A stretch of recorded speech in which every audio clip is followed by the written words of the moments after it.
BJP MP DK అర్ణ ఇంట్లో ఆదివారం తెల్లవారుజామున ఒక గుర్తు తెలియని వ్యక్తి ఇంట్లో ప్రవేశించి రిక్కి నిర్వహించి ఇక్కడ నుంచి వెళ్లిపోయినట్టు సీసీ కెమెరాలో గుర్తించారు. దీనిపైనే జూబ్లీ హిల్స్ పోలీసులు కేసు నమోదు చేసి దర్యాప్తు చేస్తున్నారు. సీసీ ఫుటేజ్ ఆధారంగా పోలీసులు ఒకవైపు దర్యాప్తు చేస్తున్నారు. ప్రస్తుతం మనతో పాటు డీకే అర్ణ గారు ఉన్నారు. ఒకసారి మాట్లాడదాం.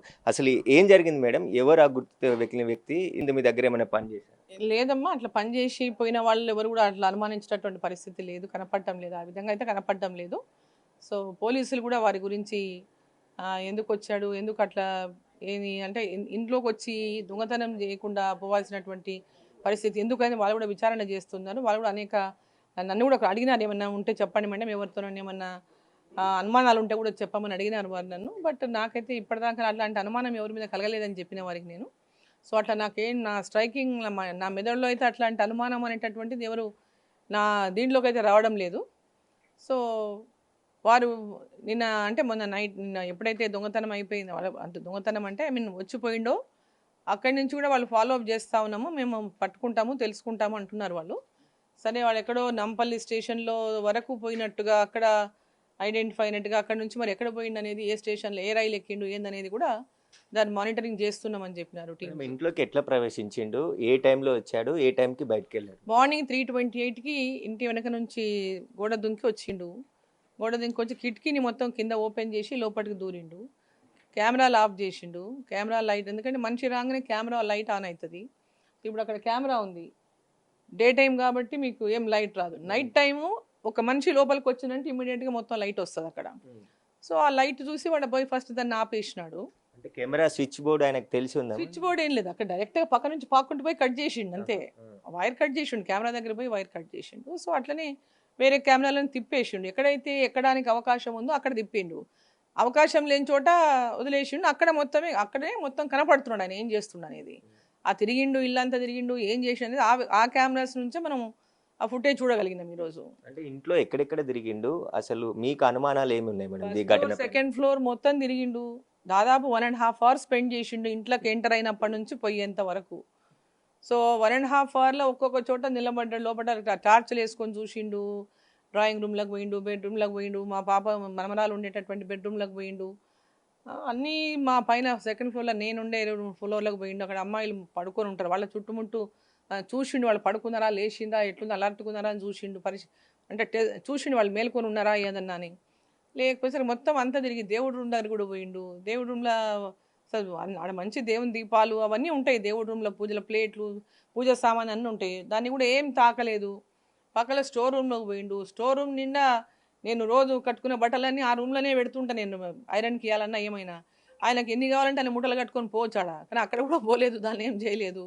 అంటే దొంగతనానికి వచ్చినోడు ఏ దొరుకుతుంది తీసుకుపోతాడు. ఆ రూమ్ లో బెడ్షీట్లు అన్ని ఉంటాయి. ఏమైనా సస్పెక్ట్ చేస్తారా మేడం? ఎవరైనా కావాలని ఇక్కడికి పంపించిరా, రిక్కి నిర్వహించి ఇంట్లో అసలు ఏం జరుగుతుంది అది అర్థమైతలేదు. అది పోలీసులు తమ విచారణలోనే ఆ వ్యక్తి దొరికితే ఆ విచారణలోనే తేలాలి. ఆ వ్యక్తి ఎవరు, ఎందుకోసం వచ్చిండు, దేనికి ఇల్లంతా తిరిగిండు అనేది ఆ వ్యక్తి వస్తేనే, ఆ వ్యక్తి పట్టుబడితేనే తెలుస్తాయి ఇవన్నీ కూడాను. సీఎం గారు కూడా మీతో మాట్లాడినట్టుండు, కావాల్సిన భద్రతను కూడా ఏర్పాటు చేస్తామని చెప్పినట్టుగా ఏం మాట్లాడారు? సీఎం గారు ఫోన్ చేశారు, రేవంత్ రెడ్డి గారు ఫోన్ చేస్తే చెప్పినా నేను ఇట్లా జరిగిందని. ఇమ్మీడియట్గా చెప్పిన, నేను ఎక్కువ సమయం బయటనే ఉంటా కాబట్టి, రాజకీయంగా ఉన్నాం కాబట్టి మనం ఎక్కువ టైంలో బయటనే ఉంటాను. నేను ఇంటి దగ్గర నాకు సెక్యూరిటీ అవసరం, ఇంట్లో నాకు అందరు ఆడపిల్లలు ఉంటారు, నాకు సెక్యూరిటీ ఖచ్చితంగా ఇంటి దగ్గర కూడా సెక్యూరిటీ ఉండాలి, నా సెక్యూరిటీ కూడా పెంచాలని చెప్పి వారిని కోరడం జరిగింది. దానికి వారు సానుకూలంగా స్పందించి తగిన భద్రతా ఏర్పాట్లు చేస్తామని చెప్పినారు. హైదరాబాద్ కమిషనర్ కూడా ఫోన్ చేసి మాట్లాడినట్టున్నారు, విచారణ ఎంతవరకు వచ్చింది, గుర్తించారా మేడం ఏమైనా నిందితుని? వారు ఫోన్ చేసినారు, మాట్లాడినారు, చెప్పినారు. వారు చెప్పిన మాటనే ఇక్కడ నుంచి ఫాలో అవుతూ ఆయన 2 నుంచి నాంపల్లి స్టేషన్ వరకు పోయినాడు. స్టేషన్ తర్వాత కూడా మేము పట్టుకుంటాం మేడం, దొరుకుతాడు అని చెప్పినాడు. వారు అడిగినారు, అనుమానాలు ఉంటే చెప్పండి, ఏదైనా ఉంటే క్లూజ్ మాకు దొరుకుతుంది, కొంచెం క్లూజ్ వస్తాయని.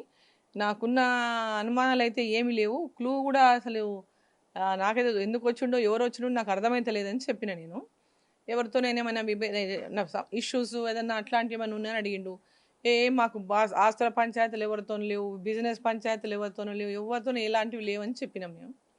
సో ఎలాంటి ఇష్యూస్ అయితే లేవు. మరి ఐ డోంట్ నో, మరి పొలిటికల్గా ఎవరికైనా ఏదైనా ఏదన్నా ఉంటే నాకు తెలియదు, నాకు తెలియకుండా ఎవరన్నా ఏదైనా మనసులో పెట్టుకొని ఏదైనా చేసిందంటే ఐ డోంట్ నో వై ఇంటికి వచ్చి రెక్కి చేసిండు అనేది నాకు తెలియదు. లేదా నెక్స్ట్ దానికోసం ఏదైనా ప్లాన్ చేసుకొని ఇంకా చూసిపోయిందా, ఎవరెవరు ఉంటారు, ఏంటిది, ఎక్కడ ఏం చేయొచ్చు అనేది కూడా నాకు తెలియదు. సో ఆ వ్యక్తి దొరికితే తప్ప ఎందుకు వచ్చిండు, ఏం చేయడానికి వచ్చిండు, ఏంది అనేది మనకు కూడా తెలుస్తుంది. కన్ఫ్యూజన్ అంతా కూడా పోతుంది.